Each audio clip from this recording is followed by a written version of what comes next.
Alrighty, so formal charge helps us determine which structure is the best structure. Formal charge is a fictitious charge assigned to each atom in a Lewis structure that helps us distinguish among competing Lewis structures. So when you have multiple variations of a Lewis structure, you can expand, you rearrange to satisfy octet, you have all this resonance. How do you decide which one would be the best, the most stable? The formal charge of an atom in a Lewis structure helps us determine which is the best because we always want to go towards the lower charge. Now, the sum of all of the formal charges, because you have to place the formal charge in every element for a neutral molecule, has to be 0. For a molecule with a charge, it has to equal the charge, very similar to your oxidation states. Now, with all of those words, let's do an example. How do I want to use? Let me use my pen.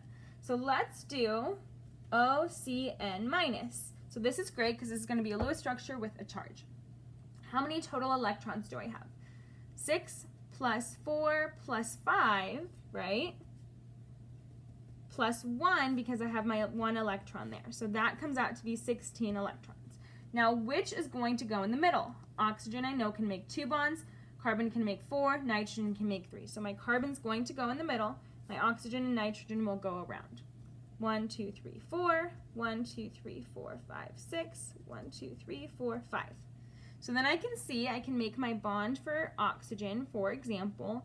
I can make a bond here, I can make a bond here, I can make a bond here, and then I can make a bond here. Well, I haven't used my extra electron yet, which then I can use right here for this oxygen to satisfy the octet. So let's clean that up. That'll then look like this.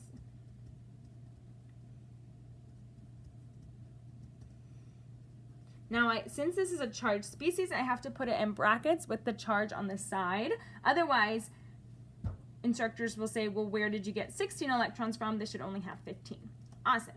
Now, before doing the formal charge, is this my only possible structure? Well, what if I had given the extra electron to the nitrogen instead of the oxygen? So then I could have made a bond here and here, and then with the oxygen twice. So I could have gotten this structure.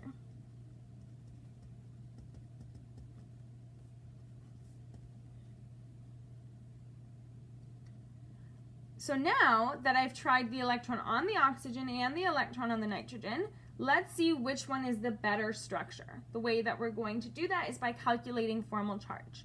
So you have to calculate the formal charge of every single element, and the sum of the formal charges have to equal either 0 if it's a neutral or the charge if it's a cation or an anion. So therefore, let's do formal charge of the oxygen. Number of valence electrons is 6 for oxygen minus number of non-bonding electrons, 1, 2, 3, 4, 5, 6, plus half of the bonding electrons. Since I have 1 bond, there's 2 electrons in a bond, 2 over 2. That is equal to 2 divided by 2 is 1, plus 6 is 7, 6 minus 7 is negative 1. So this is negative 1. Then I do this for carbon. 4 valence electrons minus 0 non-bonding plus, since I have 2, 4, 6, 8 in the bonding divided by 2, 8 divided by 2 is 4, this is 0. Then for nitrogen, 5 valence electrons minus 2 non-bonding plus, I have 3 bonds, so 6 divided by 2, that is also 0. Awesome, 0, 0, negative 1, that equals my charge. Now let's do it for the other side. I'm going to kind of write it without speaking too much so you guys can try it on your own.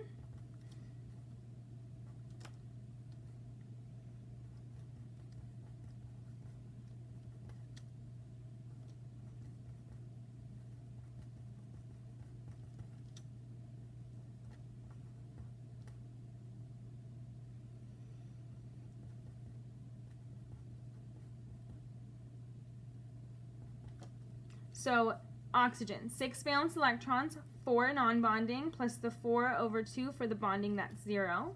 Carbon, 4 valence electrons, no bonds, 8 over 2 for the bonding, and then you have 0. And then nitrogen, 5 valence electrons, 4 non-bonding, and 4 over 2 for bonding, that's negative 1. So again, it makes sense the way we drew the structure. Now, which one is the better structure? The way that we determine the better structure is lowest amount of formal charge. So we're always looking for more zeros. Now this has the same amount of zeros. Well, my negative charge here is on my oxygen, and here it's on my nitrogen. Between these two elements, which one is the most electronegative element?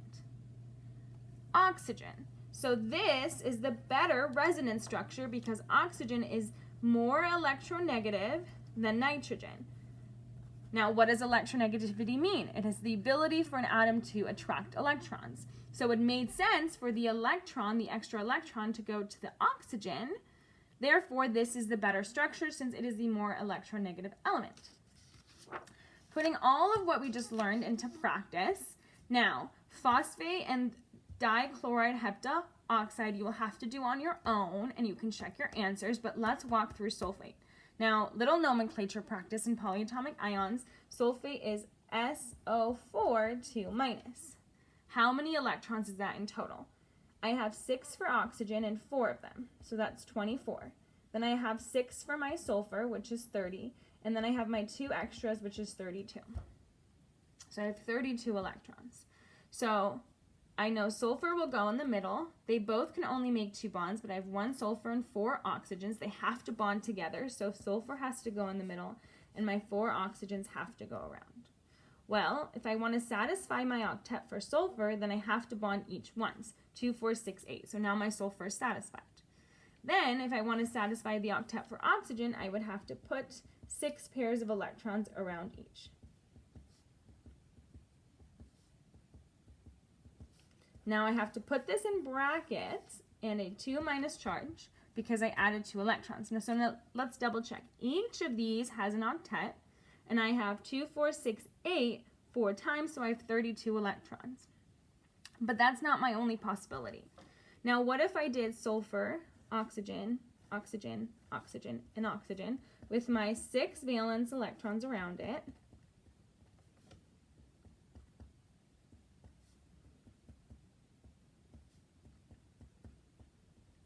Can you see that? Yeah, okay.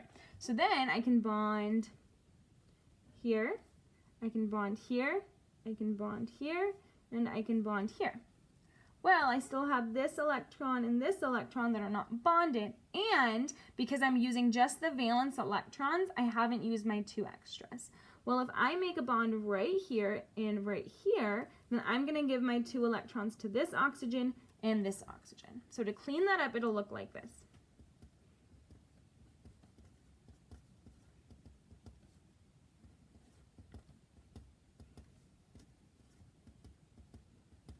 Now, 2, 4, 6, 8, 4 times, I have 32 electrons. I have to add my 2 minus on the outside. But 2, 4, 6, 8, 10, 12. I have more than 8 around sulfur. Now, if you look at the periodic table, sulfur is in period 3, so it has d orbitals, and it has room for more of an expanded octet. So which one of these is better? Another thing to know is if I have this structure, I have resonance because who's to say that these 2 oxygens gain the electrons?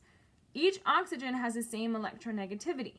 So therefore, I have equal resonance where the double bond is rotated around the other atoms.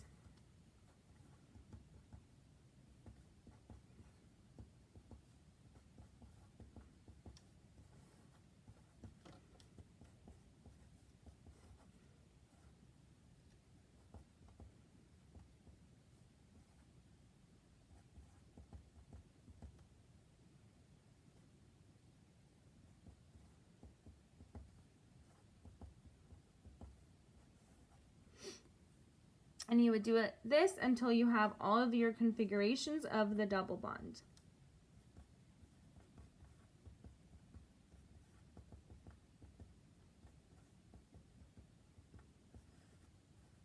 Now, before I can continue, I want to know which one's my better structure. The way that I can determine that is through formal charge. So let's calculate the formal charge from my first structure. Formal charge, sulfur, 6 valence electrons minus, I have 0 non-bonding plus 4 bonds, so 8 over 2. 8 divided by 2 is 4. 6 minus 4 is plus 2. So this has a plus 2 formal charge. Then each oxygen will have the same formal charge, so I only have to calculate it once because they have the exact same arrangement. 6 valence electrons minus 2, 4, 6 non-bonding plus There's 1 bond, so 2 over 2. So 6 plus 1 is 7. 6 minus 7 is negative 1. So then each of these has negative 1. Now 2 minus 1 is 1, minus another one is 0, minus these 2 ones is negative 2. So the structure is still correct, but it has a lot of formal charge. Notice how there's not even a 0. So let's calculate the formal charge for one of these at the bottom. Because they have the same displacement of 2 double bonds and a single bond, they're going to have the same amount of formal charge. So for sulfur, what is it going to be? I have 6 valence electrons minus 0 non-bonds plus 2, 4, 6, 8, 10, 12 bonding divided by 2. 12 divided by 2 is 6. 6 minus 6 is equal to 0. Now let's do it for my oxygen with my double bond. Call that oxygen 1. I have 6 valence electrons minus 4 non-bond plus I have 4 electrons in my bonds. 4 divided by 2 is 2. 4, that's 6. 6 minus 6 is 0. Then for my second oxygen, the one with the single bonds, 6 valence electrons minus 6 non-bonds plus 2 over 2 for the bonds, that's negative 1. So I have 0 for sulfur, 0 for my oxygens with my double bond, negative 1 for my oxygens with my single bonds. That still sums up to be negative 2. Now it'll be the exact same for all of these resonance structures. But between this resonance and this original structure, which one is the better one? Note how the amount of formal charges on this is much higher than the formal charges on my double bonded expanded octet structure. So these are my most stable forms of sulfate because they have the least amount of formal charge. And it's allowed because sulfur is in period 3 and can have more than an 8 in its octet. Now, if you have nitrogen, for example, this would not have been possible. You would have to have had an octet because it's not in period 3. So with all of that, try phosphate and dichlorine heptaoxide on your own.